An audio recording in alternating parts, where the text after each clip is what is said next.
Futebolaço, eu sou o Dieguinho. Bom, galera, tá entrando no ar a nossa primeiríssima edição desta quinta-feira, como sempre com muitas informações para vocês. Então metralha o dedo no like aí que ajuda o meu trabalho. E se estiver chegando pela primeira vez aqui no canal, se inscreva e ative o sininho das notificações, porque nós gravamos de 2 a 3 vídeos por dia aqui no canal e você vai ficar sempre bem informado de tudo que rola no Vascão. Beleza? Bom, galera, queria começar o vídeo já com uma notícia boa. O atacante Adson operou a tíbia, teve alta e, graças a Deus, a cirurgia do Adson foi um sucesso. Inclusive, o jogador publicou esta foto aí nos seus stories do Instagram, agradecendo aí a rapaziada que mandou boas energias, etc. O jogador vai ficar fora de 10 a 12 semanas. Caso dê tudo muito certo, o Adson volta lá no meado de novembro, né? O Campeonato Brasileiro está previsto para se terminar ali na primeira semana de dezembro, então a gente não pode contar muito com o Adson, não. Não é garantia absoluta de que ele está fora da temporada, mas é 90% de chance dele não atuar mais. Quem está próximo do retorno é o Jair e o Paulinho, mas isso é tema. 2 vídeos atrás, quem não assistiu, volta e assiste lá. Beleza? Queria falar para vocês sobre o Maxime Domingues. O jogador chegou já ao Brasil, muito simpático, atendeu a imprensa bem. Mas antes, lembrar vocês aí que a seleção brasileira joga sexta-feira e hoje nós temos confrontos aí já pelas eliminatórias. E a Betfair lançou 2 promoções, uma para o Vasco e uma para o Brasil. Se o Brasil vencer a equipe do Equador em casa, o jogo é no Couto Pereira em Curitiba, tá pagando 4.0. Lembrando que o Brasil tá precisando muito vencer esse jogo aí e tá bem tranquilo de bater essa odd, hein, galera. Pô, molezinha aí, tô mandando promoção direta aqui, tem uma galera botando dinheiro no bolso. Você aí que não for na Betfair tá dando mole. E quem quiser já se adiantar, tá pagando 4.0 também, se o Vascão marcar um gol no Atlético Paranaense, lá na Arena da Baixada. O link das 2 promoções eu vou deixar aqui na descrição do vídeo. Quem quiser se cadastrar, vai no link aqui do primeiro comentário fixado, fazer outras apostas, beleza? Na Betfair, lembrando que se cadastrando, você ganha até R$600 para fazer apostas grátis. São R$15 disponíveis todo dia durante 40 dias. Você tem direito a participar de 10 superpreços, que são essas promoções que eu trago aqui no canal, e aplicar 10 supercotações. Você faz uma bet lá, aplica a supercotação e aí melhora a odd, tá? Você tem direito a fazer isso 10 vezes, beleza? Betfair, parceira do canal Futebolaço, as promoções aqui na descrição para se cadastrar e fazer outras apostas. Vem aqui no primeiro comentário fixado do vídeo. Lembrando que a Betfair é a patrocinadora master do Vasco da Gama e a casa do Vascão é Betfair, e Vascaíno tem por obrigação fazer sua bet lá na Betfair, beleza? Betfair, parceira do canal Futebolaço. Bom, galera, queria deixar com vocês, o GE teve no aeroporto para receber o Maxime Domingues e colheu alguns depoimentos do jogador junto com outros companheiros de imprensa. Eu vou ficar com as imagens aqui do GE, eles traduziram aí, achei o Maxime Domingues bem simpático e gostem vocês ou não, cara, o Romário leva o nome do Vasco para os 4 cantos da terra. Não digo que ele abrindo a boca para falar do Vasco, mas o fato dele ter jogado no Vasco, ter ganho o que ele ganhou no Vasco, e o Romário ser considerado por muitos um dos 5 maiores jogadores de todos os tempos, um dos maiores atacantes de todos os tempos. Então, quando você vai falar do Romário, vai falar da biografia do Romário, é impossível você não falar do Vasco, tá? Então, tá aí a prova. Um suíço, hispano-suíço, né? Ele tem dupla nacionalidade, espanhol e suíço. Ele, quando é perguntado o que você conhece do Vasco, ele fala do Romário. Roberto Dinamite é o maior ídolo da história do Vasco. Dificilmente alguém vai conseguir bater essa alcunha, mas o maior jogador que vestiu a camisa do Vasco e passou no Vasco é o Romário. Então, com vocês, o nosso mais novo contratado, o Maxime Domingues, falando aí a respeito da situação da chegada dele, da expectativa, posição, o que ele conhece do Vasco. Já pediram para ele cantar a música ali da Barreira Vai Virar Baile. Ele deu uma resposta bem humorada. Confere aí. Good evening. Welcome to Brazil, Max. What motivated you come to Vasco? Yeah, it's just an amazing club. I'm so happy to join this amazing club, this historic club from Brazil. It's the place of football, so I'm happy to be here.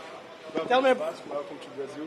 We know that you play in different positions in Portugal and Poland too, but where do you feel the more comfortable? You are midfielder, winger, right winger? I think I can play both positions. I can play in the middle, on the side. I come here to help the team, so where I need to play, I will try my best to help the team. Tell me about your feelings right now about the club. It's an amazing feeling. I come here in Brazil. It's like I say, it's the pace of football. I will come with my family. I just want to start to play with these amazing fans. I saw some videos of the stadium. It's just amazing. I can't wait to start. Have you ever studied about Vasco? Yeah, I heard before. It's the club of Romário. Amazing players. I know this. Yeah, like I say, I know this amazing club in Brazil, and I can't wait to start. Thank you, Max. Do you know how to sing A Barreira Vai Virar Baile? Right now, no, but soon. E bom, galera, queria aproveitar e pensar aqui alguns depoimentos do jornalista Carlos Rodrigues da Sport TV de Portugal. O GE fez uma matéria para colher depoimentos, para buscar mais informações a respeito do Maxime Rodrigues. E uma coisa que me chama a atenção, Domingues, a gente tem falado muito que ele chegou para substituir o Adson pela contusão que ele teve, porque na última temporada no Gil Vicente, ele jogou de ponta direita de fato, sendo que o Maxime Domingues, de origem, não é ponta. Ele começa e faz boa parte do início da carreira dele como meia armador, como camisa 10. Inclusive, algumas das imagens que eu divulguei para vocês dele aqui no canal, vocês veem ele com a camisa do clube suíço lá, com a camisa número 10. Depois ele dá um passinho atrás e começa a se consolidar na carreira de fato como um segundo volante. Um volante atuando ali pelo lado esquerdo. O que acabou acontecendo?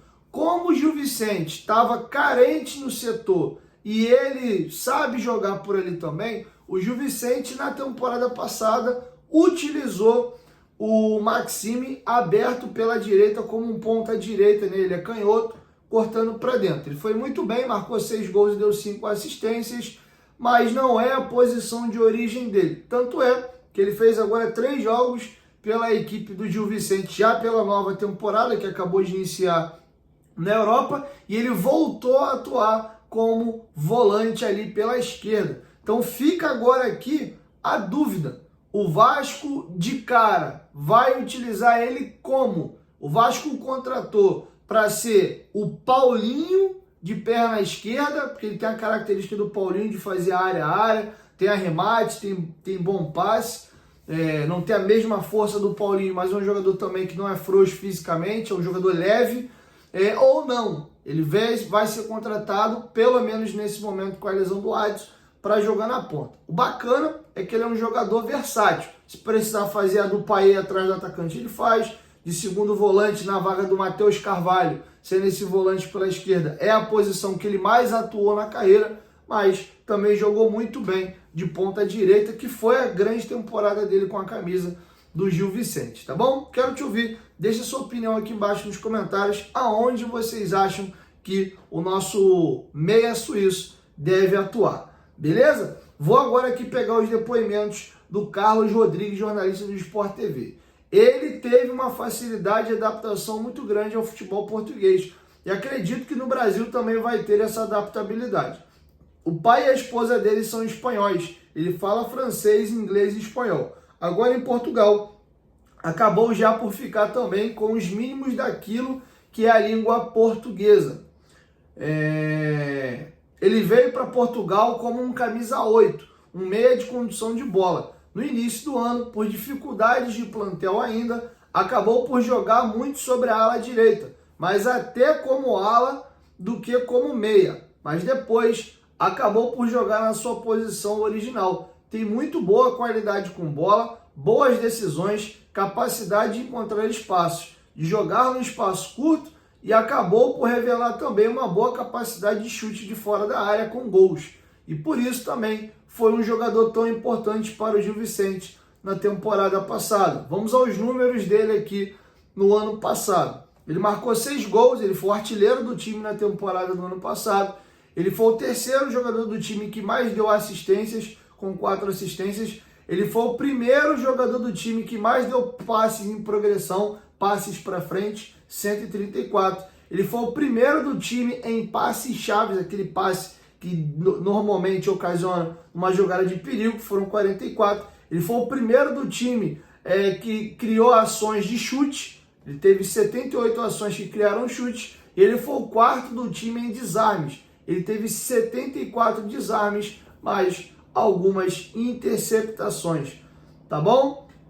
E aí ele foi questionado, né, o jornalista Carlos Rodrigues, do Sport TV de Portugal, se ele chegou de fato a ser um grande destaque na Liga Portuguesa ou se foi um destaque do time do Gil Vicente. E ele respondeu da seguinte maneira: um jogador que eu acho que está um bocadinho acima da média de um Gil Vicente, que é uma equipe de meio de tabela do Campeonato Português. Tenho dúvidas se é um jogador para fazer a diferença num clube como o Vasco. Não sei se vai ser só mais um. Já não estamos a falar de um jogador acabado de sair das camadas jovens. Essa é a minha principal dúvida, mas ele tem qualidade.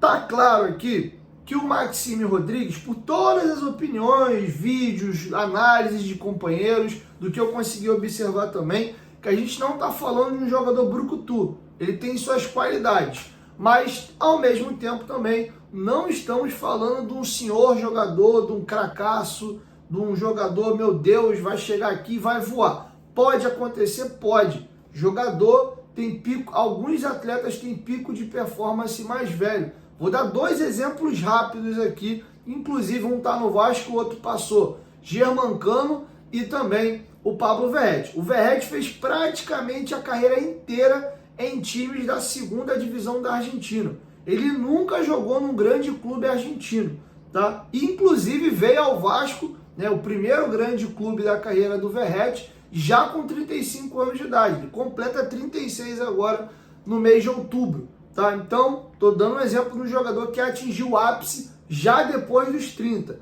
Outro exemplo, Germancano. Germancano, nas últimas 5, 6 temporadas, ele tem uma média de gols absurda. A própria FIFA chamou ele de máquina de gols. Mas o Germancano, se você pega o início de carreira dele até os 27 anos de idade, mais ou menos, jogou em muitas equipes pequenas e fazia poucos gols. E o Cano desandou a fazer gol depois da passagem dele no Independente Medellín, da Colômbia, e de lá para cá, Medellín, Vasco e agora o Fluminense. Essa temporada ele está em baixa, mas veio desinvestando aí a fazer gols, tá? Dei só dois exemplos. Então, o que não impede do Maxime, depois de dar essa rodada, Suíça, Polônia, Portugal, agora desabrochar de vez, tá? Ele, inclusive, teve passagem pelas seleções de base da Suíça. É um bom jogador, vem atuando bem, mas não chamou a atenção de um Porto, de um Benfica, de um Sporting, até de um Braga, que são as equipes que brigam na parte mais alta da tabela em Portugal. Passou despercebido? Eles estão comendo mosca? Pode ser, tá? Mas vamos aguardar, mas sim, um jogador que vai ser útil. Importante dizer que um elenco e um grupo é feito de jogadores que são úteis também, tá? É importante você ter bons reservas. Se o Maxime não for um jogador que vai sustentar a posição de ponta direita, pensando que o Adson volta logo e a temporada 2025 é logo ali para o estadual. Se ele puder ser um excelente reserva, já está valendo. Porque é importante para você disputar competições e brigar por elas, é você ter titulares e reservas de bom nível, tá? Por exemplo, com o retorno do Paulinho e do Jair, eu acredito que o Matheus Carvalho vai para o banco. E nem acho que Jair e Paulinho vão ser titulares. Acho que vai jogar um e o outro vai ser reserva. Até imagino, num primeiro momento, o Paulinho no ápice, né, voltando à forma física, a dupla de volantes do Vasco deve ser Hugo Moura e Paulinho, com o Jair sendo uma baita opção de segundo tempo, tá? Dependendo do jogo, você vai empurrar o adversário um pouco para trás, ali vai ter a bola, você pode até fazer Jair de primeiro volante, o Paulinho de segundo, também tá tudo certo, tá bom? Então, é importante você ter esse tipo de jogador para te dar profundidade de elenco, beleza? Para finalizar, galera, vamos aí à polêmica do fim da noite. O John Textor, né, que é dono da SAF do Botafogo, participou de uma coletiva e falou um pouco dessa questão aí, desse debate que está sendo criado do fair play financeiro no Brasil. Já vou fazer uma grande aspas aqui, tá feio, tá? Acho importante o fair play, sim, beleza? Mas isso começou a ser discutido depois que o Flamengo tomou 2 cipuadas do Botafogo, aí a última de 4, e o Botafogo desandou a contratar. Quando o Flamengo começa a despejar dinheiro e contratar jogadores por cifras absurdas, ninguém fala nada. O Flamengo ganhou um absurdo a mais que os outros clubes de cotas de TV, patrocínio, etc. Não tem fair play para isso. Agora, porque vem um dono com SAF e começa a meter dinheiro, tá começando a acontecer no Group City, no Bahia. E em breve o Vasco revendendo e revendendo bem a sua SAF, vai voltar a acontecer isso aqui no Vasco. Aí eu começo a gritar. Mas quando é o Flamengo despejando dinheiro, ninguém fala nada, tá? Mas enfim, não vou me ater aqui a isso. Vou me ater a questão do Textor ter citado o Vasco. Inclusive o Pedrinho se posicionou emitindo uma nota pela associação. Vamos à aspa aqui do John Textor sobre essa questão aí de fair play. Ele acaba citando o Vasco e a rescisão, digamos assim, ali com a 777. Aspas para o John Textor. Vamos começar definindo o que é fair play financeiro. A forma que usam o termo aqui no Brasil não é a definição correta. A palavra tem sido usada em vão. Obviamente, todo mundo quer o fair play financeiro, quer um jogo justo. Se vocês forem no meu site, vão ver uma publicação sobre o que é fair play financeiro. Eu recentemente conheci o Pedrinho do Vasco. Eu tenho conhecimento do contrato da SAF que o Vasco fez com a 777, que tinha um valor de investimento muito mais alto do que o do Botafogo. Foi uma surpresa minha saber que o Pedrinho estava nessa reunião, que eu não fui convidado, discutindo temas como limite de investimento. Porém, se a 777 estivesse ainda hoje no Vasco, eles estariam investindo assim como o Botafogo. Por fim, um recado para os outros clubes. O Botafogo está sim seguindo as regras de fair play. 45% da receita é utilizada na folha salarial. O restante dos investimentos são em ativos, como prédios, terras e contratos de jogadores. São ativos que vão crescer em valor durante um bom tempo, tá? Tá feito a aspa aí do John Textor. Tinha a opção de botar o vídeo também, mas ele tá falando em inglês, com legenda, preferi eu mesmo ler aqui para vocês. Até aí, ok. O problema é que ele cita o contrato do Vasco com a 777 e ele acaba fazendo uma informação que não é verídica. Ele diz que o Pedrinho estava nessa reunião e o Pedrinho não estava. Quem estava representando o Vasco era o Carlos Amódio, que é o CEO da Vasco da Gama SAF. Detalhe, isso foi curioso. Essa reunião aconteceu, teve representantes do Flamengo, Fluminense, Vasco, outros grandes clubes brasileiros, não estou com a lista exata aqui, mas o Botafogo não foi convidado, tá? Então isso realmente foi estranho. Mas vamos à nota do Pedrinho, que é através da associação, rebatendo aí o John Textor. John Textor, na sua insistência de falar o que não sabe, mentiu ao afirmar que eu estava presente na reunião da Comissão Nacional de Clubes. O Vasco foi representado pelo nosso CEO, Carlos Amódio. Causou-me estranheza maior a afirmação de que tem conhecimento do contrato da SAF que o Vasco fez com a 777, uma vez que o contrato citado é regido por cláusulas de confidencialidade e o acesso aos termos é restrito. Recentemente, ao se desculpar em público, afirmou que não conhecia os fatos do desastre da 777. Mas agora, ao conhecer, ele botou entre aspas aqui, né, falando em tom irônico, o contrato da Vasco SAF, John Textor mostra que não entendeu uma única linha e que não sabe nada sobre o Vasco. Por que o John Textor se preocupa tanto com a Vasco da Gama SAF? Porque tenta desqualificar o Vasco em uma relação societária que não lhe interessa. É um questionamento feito aqui. E aí o Pedrinho conclui: as pessoas precisam entender de uma vez por todas que o Vasco de hoje tem representatividade e não se calará jamais diante de qualquer insinuação infundada. E ninguém mais vai faltar com respeito com a instituição que me ensinou o que é ser ético e não mentir. Pedrinho, presidente do Clube de Regatas Vasco da Gama. Finalizo aqui, deixo para vocês concluírem, dar as suas próprias opiniões aqui embaixo sobre a postura do Pedrinho. Cara, tá sendo muito legal ver o Vasco voltando a ter representatividade. Qualquer situação que aconteça, que alguém fale qualquer coisa a respeito do Vasco, o Pedrinho vem a público ou faz uma nota e se posiciona. Bem recentemente, nós estamos vendo aí 3 casos, 2 com John Textor e 1 com o jornalista Carneiro Neto, lá da Rádio CBN de Curitiba.